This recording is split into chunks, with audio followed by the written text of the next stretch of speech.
It is number 4 in the line of my audio blogs, or whatever you can call these things. It is currently March 13th, 2018 at the time of recording this. Before I get into anything else, I might as well explain what the hell happened and why I wasn't able to do anything for the past couple of days. So, for those of you who don't know, there was a huge snowstorm in the Northeast, and being from New Jersey myself, literal hell on earth, go figure. We were affected by it. We lost power, and we had to survive for a few days on very little. We had to go to some shelters. We had to stay at a few hotels. It was a really, really draining experience for everybody, especially my dad, because this really put a dent in his plans, because he's on the verge of retiring soon. But obviously, this sort of dampened a few things, and he was a bit more overly dramatic about it, but I'd rather not get into too much details about it, because it was kind of embarrassing, and it was not pretty for everyone. But that's besides the point. That's kind of the reason why I was able to do solo, and why I wasn't able to do much, or go on, or explain what happened, or why I can't really do much. Because I wasn't able to do anything. I wasn't able to stream. I wasn't able to record. I wasn't even able to frickin' draw. And, obviously this also put me in a really bad mood, because I wasn't able to do much. I wasn't even able to frickin' watch anything, because, having no power and all that shit. But, we just got back today, and, the power is back now, and, everything seems to be good, although obviously, there's still a lot of work to be done in the neighborhood, because, there are trees lying everywhere, and I'm sure, there's still some people who haven't gotten power back yet, but, it was just a really not fun experience. And, it's funny, my dad was comparing this to, Sandy, and, what's funny about that was, I think I might have still been in school when Sandy happened. I was all the way out, because the school I went to was out in, Pennsylvania, and, I think I remember there was rain a few days, and, I guess I wasn't really here for Sandy. So when people talk about it, I'm sort of oh, okay. So, I guess I can now safely say I had the full experience of a catastrophe that was out of my control. So, that's what happened, but hopefully now that everything's, calmed down a bit, I said hopefully twice. I apologize. I can get back to all, the good stuff, streaming, recording, drawing, and all that. Streaming especially, because I want to get back to, Sonic Unleashed, Sly 2, Splatoon 2, and hopefully Super Mario RPG, maybe? Also, I'm debating on getting this other game that, I might, consider streaming, blind, because I, don't know much about it, never actually played it, but that's besides the point. And speaking of games, that sort of gets into next topic of interest. I know I'm fairly late on the matter, but I might as well talk about my thoughts about the latest Nintendo Direct. And the thing is, I've only catched a few Nintendo Directs, every now and then, and the few I've seen didn't really excite me except for a few things, but I gotta say, this was a whole shebang right here. This one got me really, really excited for things that are happening. And I know that, a good portion of it is just, ports, because, the Switch has only been out for, a year now, but what a year it has been for the Switch, I tell you. They've really gone strong with the Nintendo Switch. They've really, gotten their act together, and just went all out with the Nintendo Switch, and I'm just amazed by that. And I know a lot of the stuff they showed were ports again. The big one was Crash Insanity Trilogy, which there have been some rumors about that it was coming to the Switch. In fact, I believe it's also coming to Xbox One and Steam. So that's pretty exciting. but obviously, like, it coming to Switch was like the big deal because, like, oh hey, Crash Bandicoot's on Switch, that's pretty awesome. Maybe I'll get in Smash Bros. Who knows? And and I mean, there have been a few Crash games on Nintendo cons. Granted, it's been very mediocre titles. Like, I don't know, like there were like some of the Game Boy Advance Crash games, and of course a crossover with Spiral, which wasn't really a crossover. It's more like a mini game collection, if you ask me. But that's besides the point. I mean, he did have the Wrath of Cortex, which from what I've seen, it's kind of like a Crash 4, if you can believe that.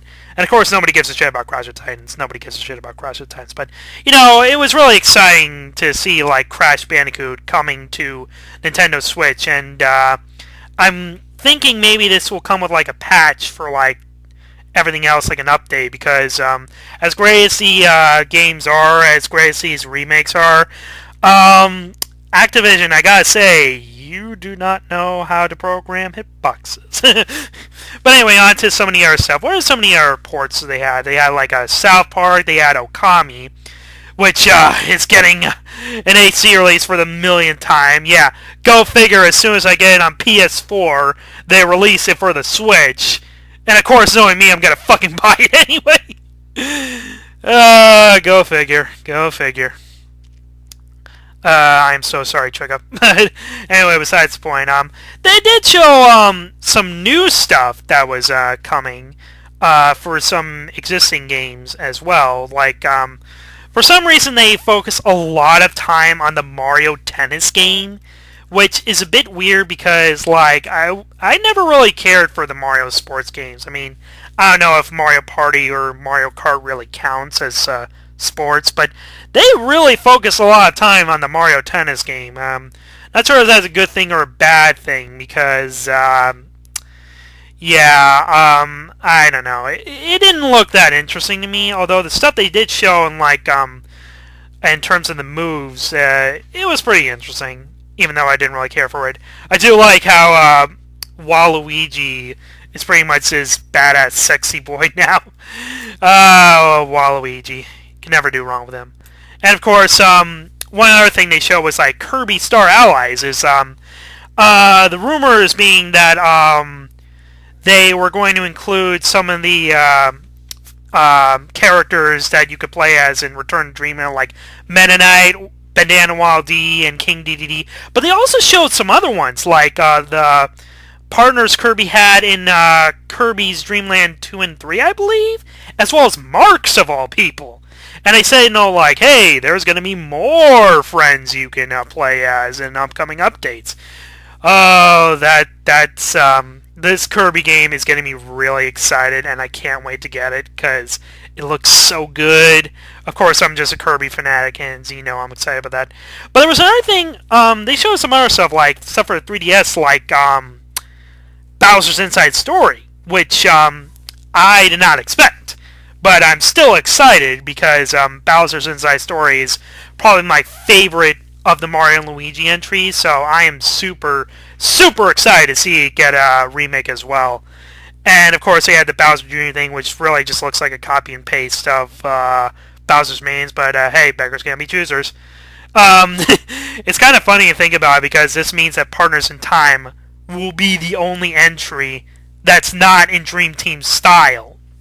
So, go figure on that. But I think, like, one of the bigger things that they showed off was with Splatoon. And the thing they showed off with Splatoon was the first ever paid DLC. This is a big deal to me because all the updates and DLC up to this point have been completely free. It's not like Mario Kart where, like, you had, like, DLC Pack 1, DLC Pack 2, and all that, or like what they're doing with Pokken with like the new fires like Aegislash and all that. This is really the first time that they're doing this with Splatoon.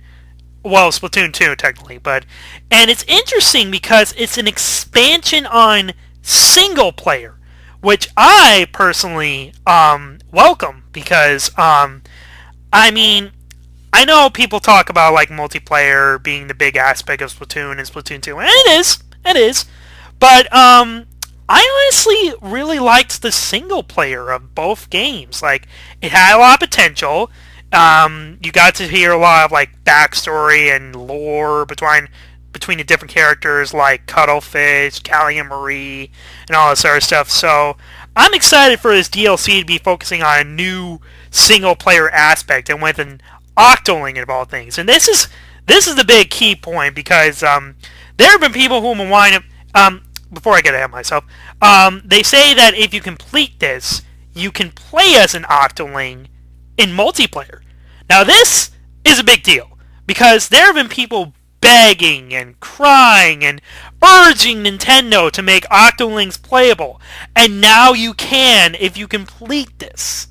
This is a big deal, and especially because there have been people who have been hacking the game just to play as them. I mean, granted, they've been banned because of that reason, but this is still a really big deal because, like, everybody seems to care about the villains or, like, the bad guys in Nintendo more than the actual heroes. I mean, if Bowser is any indication with the Bowser's Inside Story remake, but that's besides the point.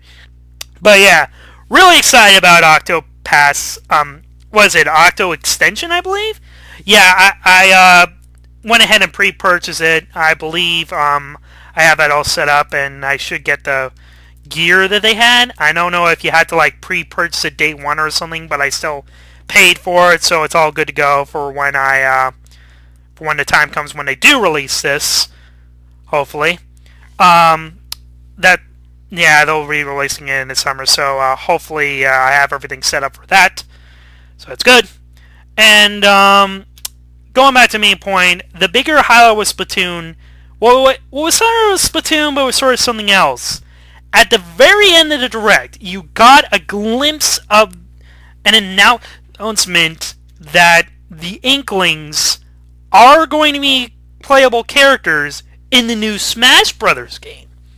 Now, this is another big deal because they were only Mii costumes in Smash 4 along with, like, Geno and Tails, which I guess was kind of like, I don't know, I felt like it was a big middle finger to, like, Smash fans anyway. But this is still a big deal because, like, everybody cares about Smash Brothers. I've been begging and whining them to announce Smash Brothers. And they finally did, and it was interesting because it was in the same vein as, like, see, Nintendo has been doing this weird thing lately where they, like, just show a glimpse of the game. Don't even show gameplay, don't even show anything else. They just announce the title and the game itself. Like, they did this for Ultra Sun, Ultra Moon, they did this for Metro Prime 4, and now they're doing this for Smash Bros. And we have no idea if this is going to be a new Smash Bros. Altogether, or if it's going to be a port of not the original, but like Smash 4. We have no idea. But just that excitement itself, I believe, is what people want to see. It's what they know people want to hear about. It's what people want to, get them excited and pumped up for this. And, of course, understandable, because, like, Smash Bros. Is probably the one go-to crossover IP that they have. And, I mean, even though I don't never really care for fighting games, Smash Bros. Has always been my go-to, even though I suck at it. But a lot of good things. What else did they show? They did show some other thing, like Captain Toad. Like, the Captain Toad coming to Switch and 3DS. Which, interesting that they're doing it for both of those. I guess they want to continue support for 3DS as long as they can. Because I know that that the 3DS is still going strong, and even though that the Switch is technically part handheld, they still have a lot of potential for 3DS. It's still going strong, so I'm more curious to see how it will run on a Switch rather than 3DS, because 3DS obviously you have like touchscreen controls and all that, and gyroscopes, so it's good there. But in terms of like the Switch, it's interesting. I know like handheld mode will be like no problem because like it got touchscreen control and gyroscope already in there. But in terms of like playing it at home and all that, but and of course because Captain Toad was an Odyssey, they gotta add Super Mario Odyssey stages as well. Oh man, it's just This direct was really good. Everything about it was like super exciting. There was only like a few things that I didn't really care about this direct. Everything else was just great. Like even the least exciting things were still pretty interesting to like see and talk about and all that. But yeah. So anyway, that's gonna be it. So yeah, be expecting more of the same soon once I get back into the swing of things. And yeah, that's pretty much it. I'll catch you on the flip side. Bye bye.